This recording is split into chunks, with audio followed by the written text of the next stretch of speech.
ප්‍රකාශනයේ සඳහා අපේ නායක හාමුදුරන් වහන්සේ නමක් ප්‍රකාශ කරා මේ සංවර්ධනය ව්‍යාපාරය ගැන අපේ හාමුදුරනේ අපි හදකට දින වැඩි පොඩි හාමුදුරන්ගෙන් අහන්න කැමති සංවර්ධනය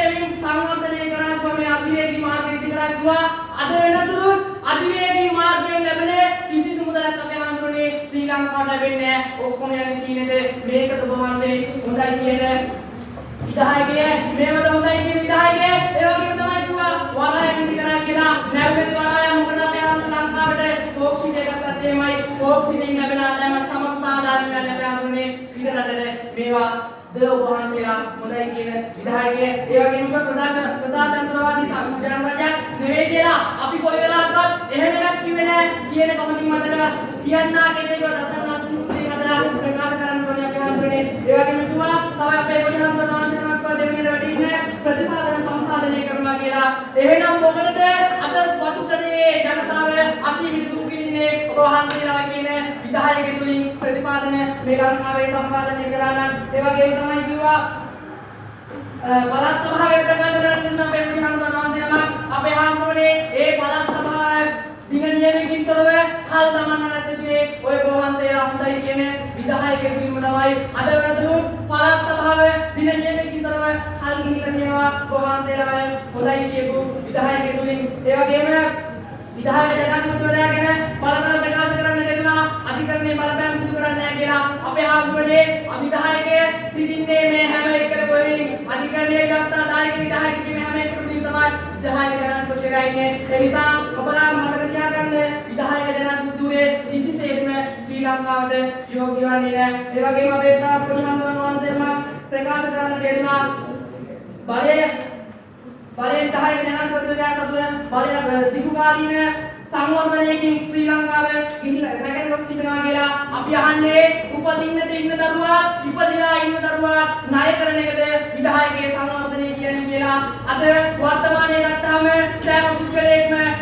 ලංකාව $100ක් ණය වෙලා තියෙනවා මේකට වහන්සේලාගේ සංවර්ධනය කියලා අහනවා ඒ වගේම ප්‍රකාශ කරන්න දෙන්නා ගෝඨාභය රාජපක්ෂ ජනාධිපතිවරයාගේ නම ප්‍රකාශ කරන්න එපා කියලා අපේ හඳුන්නේ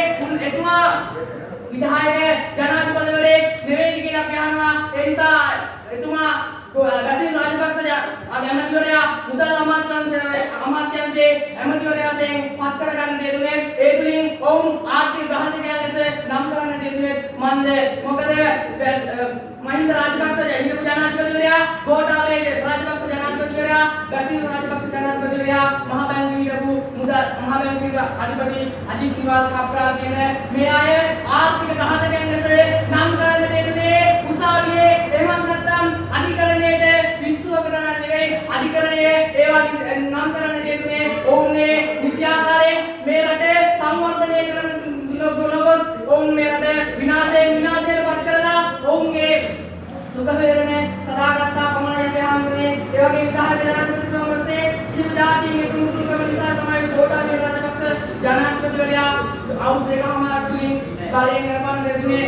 මේ විධායකේ ඒ තරම් හොඳයි නම් ඇයි ඔබ වහන්සේලා හොඳයි කියන විධායකය ඒ තරම් හොඳ නම් ඉතාමත් සාර්ථක නම් ගෝඨාභය රාජපක්ෂ ජනාධිපතිවරයා වසර දෙකකින් ගෙදර යන්නේ මේක ඒ කියන්නේ මේක හොඳ නැහැ අපේ හාමුදුරනේ මොනතරම් පීඩනයක්ද ජනතාවගේ මුල්ලම්තලින් යැපෙන ජනතාවගේ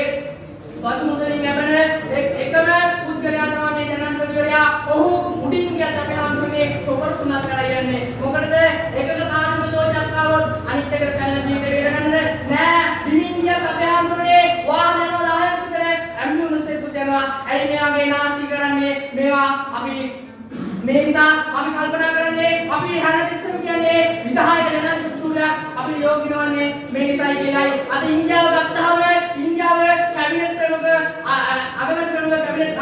ආන්තරමයන් කියන්නේ ඕන් සංවර්ධනය වෙනවා ඉතින් ලංකාවට මේ කැබිනට් අගමැති ප්‍රමුඛ කැබිනට් මණ්ඩලය තිබුණොත් අපගේ මේ රටේ සංවර්ධනය කරගන්න බැරිද ඒ වගේම සඳහන් කරන්න තිබුණා අපේ හාමුදුරන් වහන්සේ කෙනෙක් මහජන ආරක්ෂාව ගැන සඳහන් කරා හාමුදුරනේ විධායකයෙක් තමයි සේනාධිනායකයා ජනතාව අමාරුවේ දාන විධායකය සේනාධිනායකයා වෙනකොට පාස්කු විශේෂක පාස්කු ප්‍රහාරය සිද්ධ කරනකොට සේනා නායකයෝ කොහෙද හිටියේ? එහෙනම් විධායකයේ නිසියාකාරයෙන් විධායකයේ ඔවුන්ගේ බලය ක්‍රියාත්මක කරන්න ඕන. ඒ නිසා ඉතා දුප්පත් අසරණ ජනතාව තමයි මේ පීඩාවටපත් කරන්න දෙන්නේ. ඒ වගේම අපේ හාමුදුරන් වහන්සේ නමක් සඳහන් කරන්න ඉඳලා රට දියුණු කරනවා කිව්වා. රට දියුණු කරන්නේ කොහෙද අපේ හාමුදුරනේ? රට පහුගිය දවස්වල ගෑස් පෝලිං වල හිටියා. ඒ වගේම නොයෙක් ආකාරයේ පෝලිං වල හිටියා. පෝලිං මුගේ නැති කළා කියලා වැඩක් නැහැ හාමුදුරනේ. පෝලිං මුගේ තුලින් අපි අද මේ රට දිගින් දිගටම ණය කාලය කරලා තමයි මේ විධායකයේ කටයුතු කරන්න දෙන්නේ. ඒ නිසා අපි සඳහන් කරන්නේ ලංකාවට විධායක ජනාධිපතිතුමා කිසිසේත්ම යෝග්‍ය නොවන බවත් විධායකයට ශ්‍රී ලංකාවට අගමැතිවරුන්ට කැබිනට් ආණ්ඩුක්‍රමයක් අපට දිගින් දිගටම අවශ්‍ය බවක් සඳහන් කරනවා. ඒ වගේම තමයි අපේ පොඩි හාමුදුරුවෝ මහන්සියලා ප්‍රකාශ කරන දෙන්නා මේ